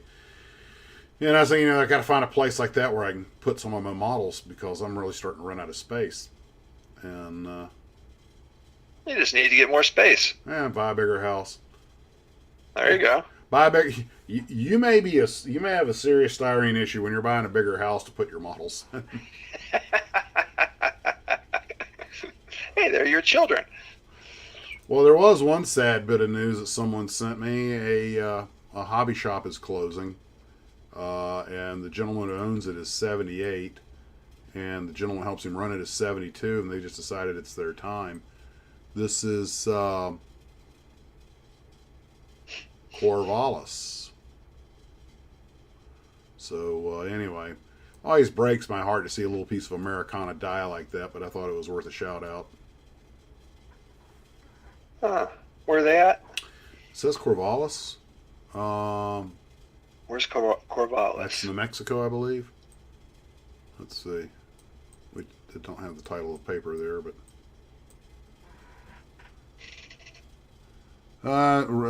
in the Timber Hill Shopping Center will close its doors soon. Jim Trump is 78. It's Trump's. That's the name of the place. And I'm 71st in, and they need to retire. And of course, another victim of the digital era. Sales have dropped. Well, nothing, no good thing lasts forever. Can't expect them to keep making buggy whips. We don't ride buggies anymore. The internet is made so much available to us, but at the same time, it's killed off the corner hobby shop. I am keenly aware how lucky I am to have Hurricane Hobbies around the corner. I go there, pay cash so he doesn't get eaten up by the credit card fees, and I try to buy as much stuff there as I can. I get most of my supplies there, and occasionally buy a model. But one of the reasons I bought that Explorer set was not only nostalgia, but I just wanted to help out the local hobby shop. I mean, and it's not charity; you're getting something for your money. But and I'm not knocking I'm not knocking and you the helped internet. out Glades Hobby that one time too by doing a video on them. Yep, and the other hobby shop I went to, that Stars Hobby, and the other one that we went to that Steve and I went to in Maryland, they do internet stuff also. So they're not, they're kind of using the riding the shark. But little place like this, I think it was mostly trains, and it's just it's kind of sad. So stumbled onto this when I was watching Indy Idell's World War II documentary series today. That is a British Royal Air Force model builder making a diorama from aerial photos to train pilots with for their missions. And I was thinking, model building in wartime, they have a place. And what did you do in the war, Dad? I made models. It was just Japan. Well, that one's of Germany, but yeah, there's that gigantic model I made of Tokyo. The pilots are always amazed at how accurate it was. And, we have submarines and recon planes and everything else. They'd move stuff around and update the bomb damage. That was a very closely guarded secret during the war. But I was just thinking, models doing their bit to help with the war effort. Oh, by the way, speaking of old models, that picture I showed earlier of Jamie, this is from the same video, or same tour. That is the original Hurricane 4 mold from Airfix. That is, if you built the old, going back to the 60s, the old Airfix doesn't throw away any of its molds. They still got them all. And they went back in the archives, and he was talking about it was the first model he ever built. And it got me wondering, wouldn't it be cool if you could go to a factory and see the mold of the first model you ever built? And I think mine would be an Airfix kit. I think it'd be the BTK Spitfire. I remember I had a little blue-bagged Spitfire. Too long ago to remember who made it. It might have been some other company. I just know that Airfix sold them bagged, and they were blue. And if it wasn't that, it was something just like it. But wouldn't it be kind of cool to go to a factory and see the mold that made the very first model you made when you were a kid? And think about what's happened between now and then, the road you've traveled. I just thought that was pretty cool. Hey, Max, your site has been spammed. Somebody's invading our website. Oh, great. Now, I'm not sure what I can do about it. Can I block them? Can you block? I don't know. Can you block specific people? Let me see. I can remove it.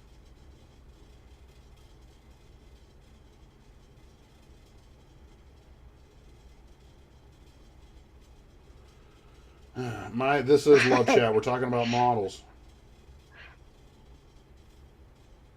Man, that guy ain't giving up either. Go to channel, remove, put in user timeout. Hide this Chili channel. Billy reported him. Thank you, Chili Billy.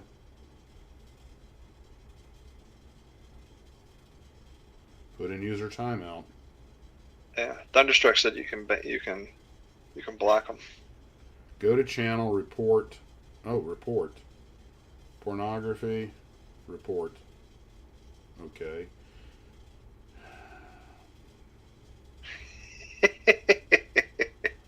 I'm the love doctor.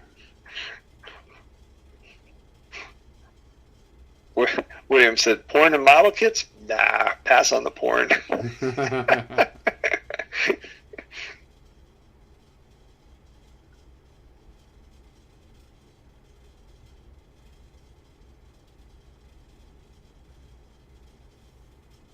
Apparently it's coming from a couple of different places because it's not seeing some of them.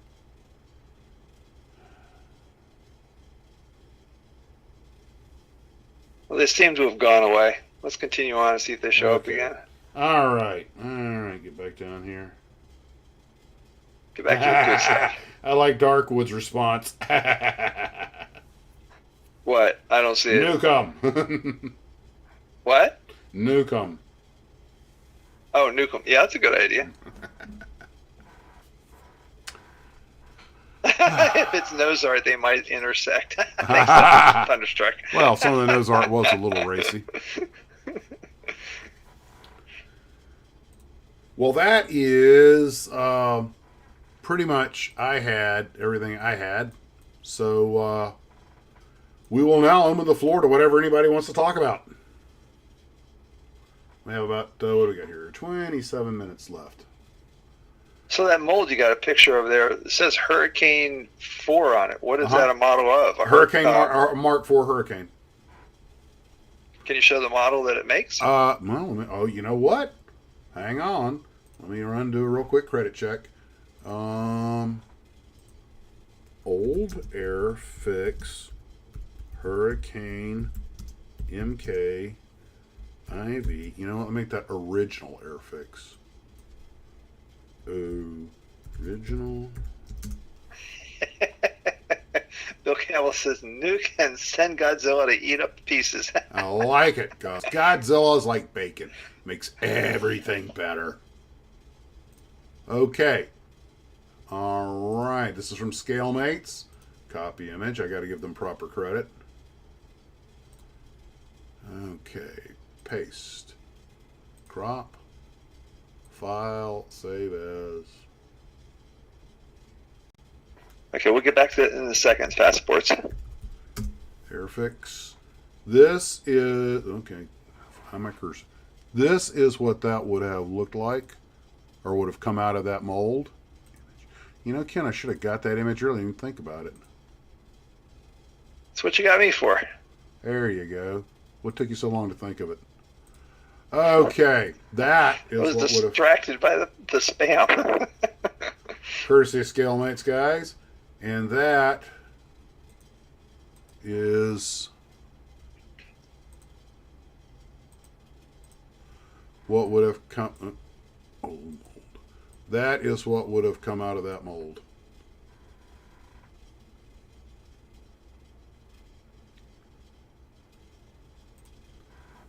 So, okay, let's get a grip on this mold.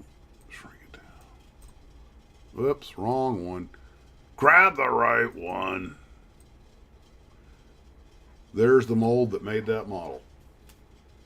Yeah, that's kind of cool. Yeah, nice little symmetry to that. And they say they'll probably never use the molds again, but of course they won't throw them away. It doesn't really cause you to tell. Obviously, the age is visible on it. But Well, you might be able to recycle the beryllium. well, then you'd have to That stuff destroy the can't be mold. cheap. The idea is that they don't want to destroy the mold. I think they want to keep it because just, you know, sentiment, historical context. You can see it's firing rockets in the picture, and you can see the rockets on the sprues down there. I mean, that's cool, isn't it?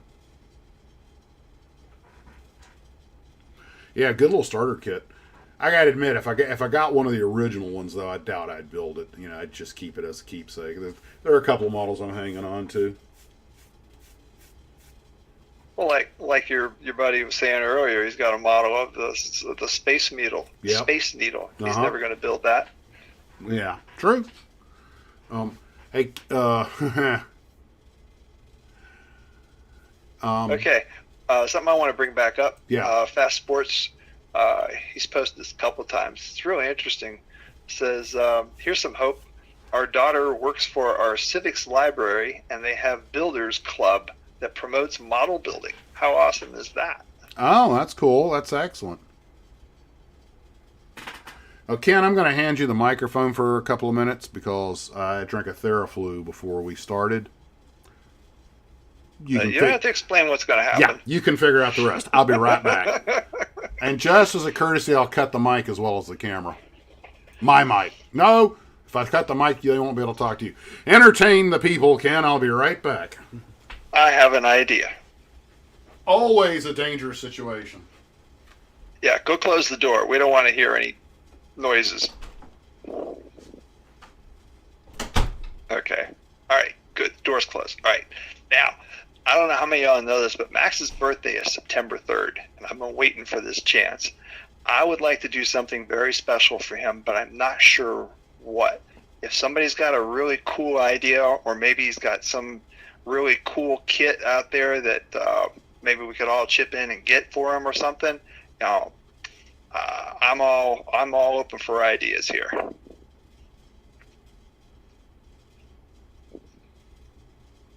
I know it's a little bit of a ways off, but best that we plan these things in advance. And I don't know when I'm going to get another chance. So I'm waiting in the comments here. At least there's no chance of smelling it. Yes, thank God for the internet. Okay. Guess y'all thinking about it. I'm in. Okay, Steve's good. All right.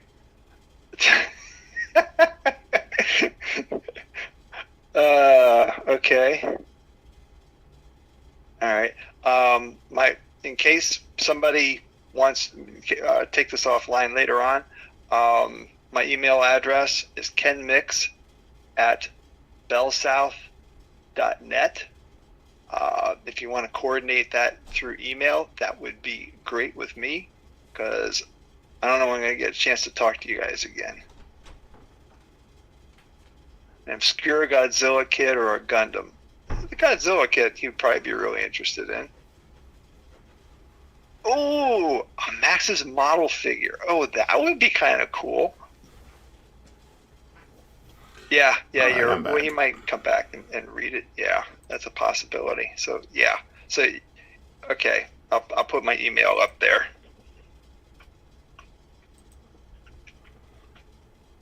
A Max's models figure. Like that? You're not supposed to be back yet. I'm not so. Oh, you want me to leave again? Don't answer that. Just don't read the comments for a while. It's best you don't know. All right. Mission accomplished? Yes. Evacuation complete. So, I heard Godzilla and I heard Gundam.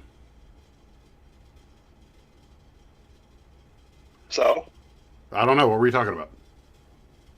I wasn't Don't worry here. about it. Oh, I see. So it's gonna be that way. Oh yeah, we're plotting some things here going on, so it's best you don't know. And the plot thickens. Now he's definitely going to go back and look at the comments. No, really, don't. Please don't.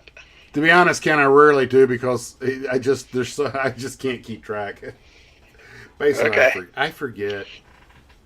Well, guys, we got about 20 minutes left. I got to take care of the missus, because she's not under the weather. I'm the one who came home and put her under the weather. So I'm like, great, good move, Slick. If I had known I was sick, I'd have gone to a hotel.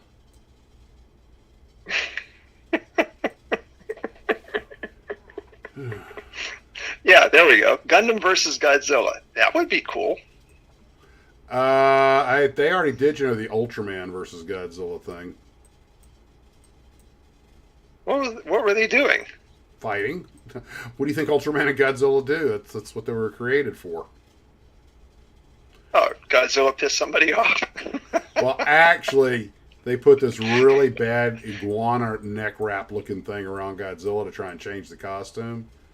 I guess they just found the old Godzilla costume hiding in the in the storeroom. Hey, let's use this. Somebody sent me the link recently. One of the glue troopers sent me the link. I was like, oh my god.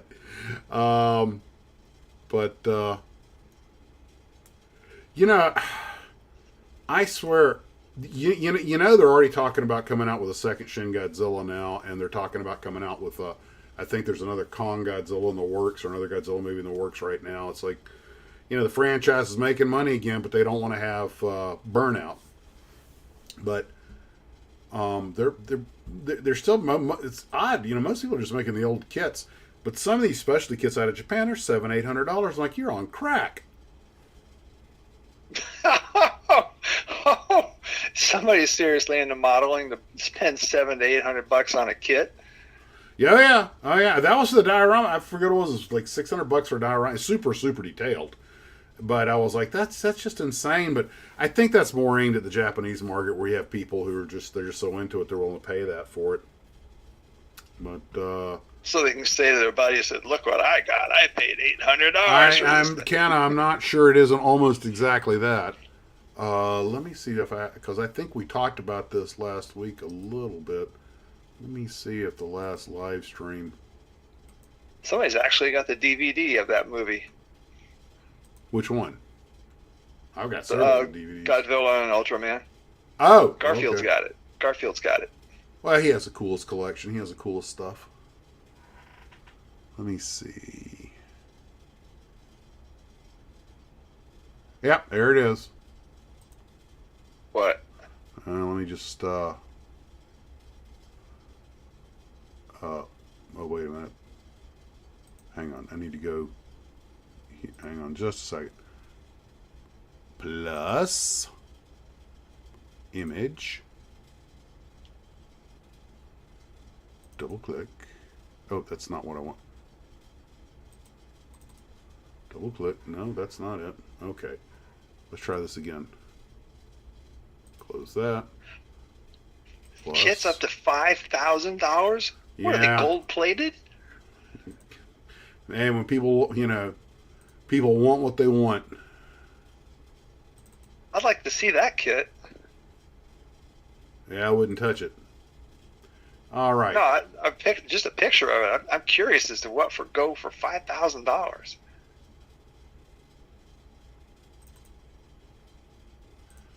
Okay. This is an actual eBay ad. This is $748 is the buy it now price. It does not include the Godzilla. It is the base with the melting towers.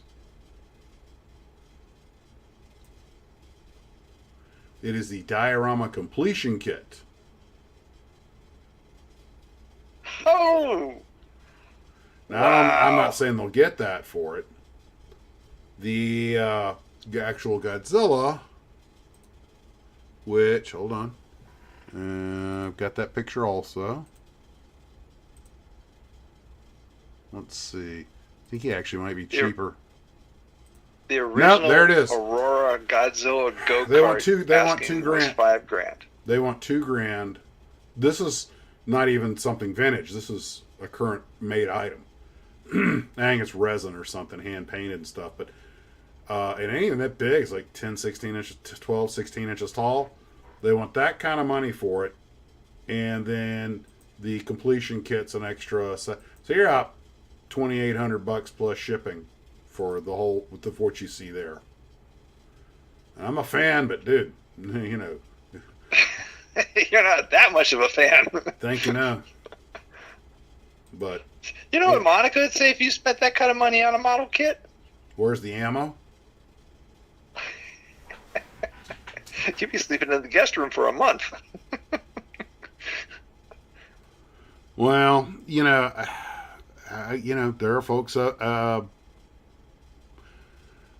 Yes, Eagle. JM's asking. Yes, Eagle Moss did not only declare bankruptcy, they've taken down their stuff and everything. It's not even there anymore.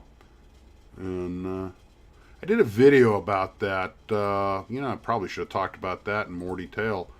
Let me see if I've got the. Better come with a happy ending at that price.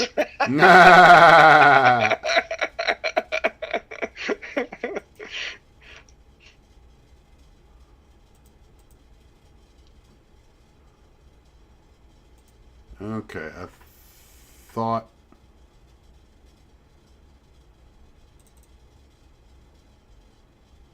Huh. Okay.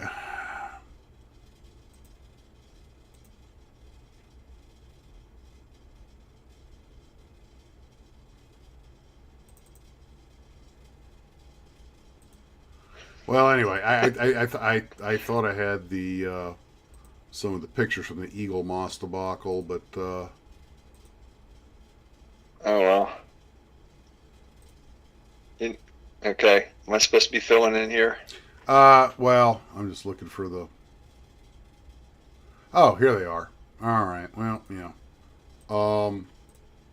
Okay. Steve's Models says Eagle Moss stiffed a lot of customers. Yeah, they did. Their primary thing seems to have been Star Trek collectibles, but they did, you name it in sci-fi. Space 1999, Doctor Who. They did the James Bond. Steve has one of their DB60. What is it? DB5. And good thing he got it when he did. And he's missing the base for the display case. Yeah, they have, and apparently, I talked about in the video. There was a video out there about 3 years ago. They ran into some pretty serious. Oh, hold on, it's Steve. Hang on. He's got the Giggle Moss info. Oops. All right. Steve, do three-way. Put Ken on hold. I'm in Ken. I'm not. Hey. Oops. Well, I thought I answered. No. Okay, now you did. Hello? Hey. Let me call him back. Technology. Gonna have to read on how you do a three-way call. Oh, here I am. Okay, sorry. Yeah. Hey. Yeah, what happened was, like you had intimated, I finished the DB5. I took the display case out of the box. It was fine, so I'm looking for the base. Uh-huh. Don't have the base. So I try calling them up, and I'm getting weird phone stuff.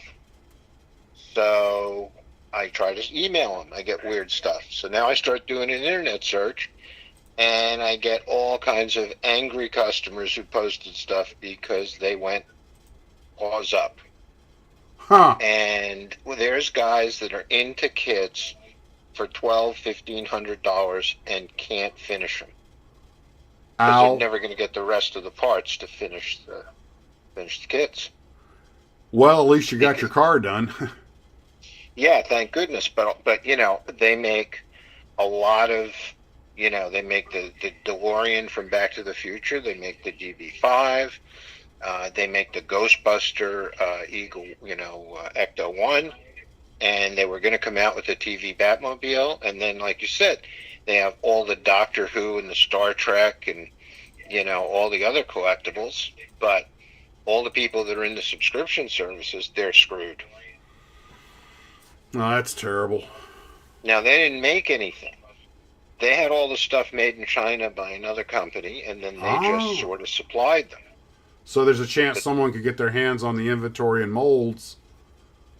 Right. Well, they're trying to figure out if the company who is the supplier is going to step in, because they're making they have components that are manufactured. There's nothing to know what they can do with them. By themselves, the components are useless. Reach out. Yeah. Which would be an opportunity for them to get rid of inventory and to help. The biggest thing is they had all these licenses. Everything they did was a license. I'm sure the licensees are probably just apoplectic at this point, because they're just not going to get paid for a lot of what got sold. Yeah. So it's pretty ugly. So, but all hope is not lost for people who need parts. No, because they went into what is the English equivalent of bankruptcy. They call it administration, I believe. Right, they call it administration. So there's some sorting out to do. So, I'm sure that everybody who has something that's not finished is going to find some means to go after them to at least have them fulfill the balance of what they contracted for. Uh-huh. So, I'm thinking that the company that makes all of the components, which is in China, will, reach out to everybody, because I'm sure they'll get all of the customer list. And if you're making the parts, what are you going to do with them? If you don't have somebody to give them to, the figures are something completely different. But at all the subscription services, you got a lot of people that have a lot of things they can't finish. And I'm sure somebody will pick up the licenses for all the Star Trek and the Doctor Who and all the other. I think they were doing Lord of the Rings figures too. Somebody will pick that up, because it's good quality stuff. It would be, yeah, it would just be a complete lost opportunity not to. Yeah, somebody will pick it up. Well, we'll talk to the boys from Atlantis. They seem to do great at picking up that kind of stuff. There you go. Hey, get There to you the go. GuyCast business. Money is money. Yeah, that's right. Opportunity knocks. Okay, So, I want to make all sure I got that straight. Yeah, I just thought I'd, fill you in. No, I appreciate that. Okay, not a problem. When guys like you call in and with stuff like that, we all get better information than me trying to remember something, because we all know how good I am at that. Well, Max, I mean, you can fly. Reading is a whole separate thing. Yeah. I can fly and chew bubble gum at the same time, which, by the way, I frequently do. Where do you park it when you're done with it on the I console? rip off a piece of the little. We always have scrap paper laying around the cockpit. I just wad it up and a piece of that, put it in the trash. But I never chew gum. I never chew gum on landing or takeoff. Sort of guy. I'm afraid. I'm afraid. What if I start choking on it during the takeoff roll? So, it's not maps that you're ripping up to put the gum in, is it? Maps? Yeah, Paper maps? What are we, barbarians? Oh, by the way, FYI, like in boats and ships, they're not maps. They're charts. Charts. All right. Okay. Thanks, Steve. Bye-bye. Bye-bye. All right. I'm back. Okay, that's good. I'm here to fly jets and chew bubble gum, and I am all out of bubble gum. I just caught your last comment about being afraid of chewing while you're landing or taking off. Yeah. Do you really think you'd forget what you were doing and accidentally breathe the thing in? Yeah. Ken, I kid you not. I these are the things I worry about. I can't chew gum. What if I choke on it the last second? Nope. That's what co-pilots are for. Yeah, but they got to know, and you don't want somebody taking over. Any pilot will tell you, especially when you're hand flying. Yeah. One of the most unnerving parts of flying is when you go from IMC, from visual conditions into the gauges. You really want to be on the gauges ahead of time, because once that transition happens, it's a bit of a shock. It's like, boop, the universe went away. Okay, what are these dials and knobs telling me? It helps to be ahead on that. And when we're doing the almost 0-0 takeoffs, we're looking at the HUD, we go roaring down the runway, and when it's like V1 rotate, and so V1, our other hand goes on the yoke. When it's rotate, it's down on the gauges and then pull it up. Because otherwise, if you're looking up, with the HUD, you can kind of look through the HUD and see it, but it's a mildly disconcerting thing. So I was talking earlier about why, guys like Bruce that were taking off single pilot high performance jets in crappy weather at night, and they don't have an autopilot. They can sit there and just say, or take the load off, or a co-pilot. They got to do it all, gear up, flap up, arm the system, all this while flying with one hand. And that's why I got so much respect for those guys. Well, folks, that pretty much wraps up everything I had for the night. It's coming on that time. If you're late to the show, unfortunately, I passed my COVID to my wife, so I need to go check on her and make sure she's okay. I want to appreciate everybody coming out this evening. Hope you guys are doing well. Take care of yourselves. As always, Model On. Bye, everybody.